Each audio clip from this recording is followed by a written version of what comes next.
بسم اللہ الرحمن الرحیم۔ قیامت کے دن اکیلا ایک شخص پوری امت کے برابر ہوگا، آخر کون؟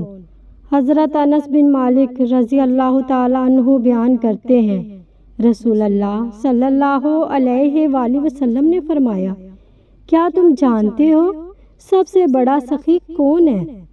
صحابہ نے عرض کیا، اللہ اور اس کے رسول بہتر جانتے ہیں۔ آپ صلی اللہ علیہ وآلہ وسلم نے فرمایا، اللہ تعالیٰ سب سے بڑا سخی ہے، پھر اولاد آدم میں سب سے بڑا سخی میں ہوں، اور میرے بعد وہ شخص سخی ہے جس نے علم حاصل کیا اور اسے فروغ دیا۔ روز قیامت وہ اس حیثیت سے آئے گا کہ وہ اکیلا ہی امیر ہوگا، یا فرمایا اکیلا ہی ایک امت ہوگا۔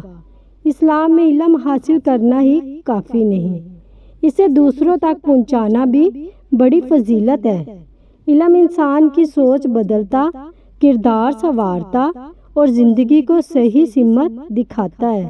جب انسان اپنے علم سے دوسروں کی رہنمائی کرتا ہے تو اس کی نیکی کا دائرہ وسیع ہو جاتا ہے۔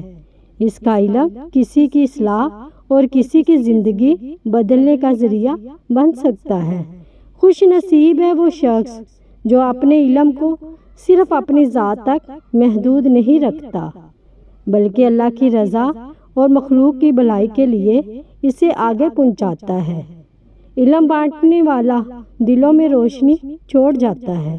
اللہ ہمیں نافع علم عطا فرمائے اور اسے پھیلانے کی توفیق دے، آمین یا رب العالمین۔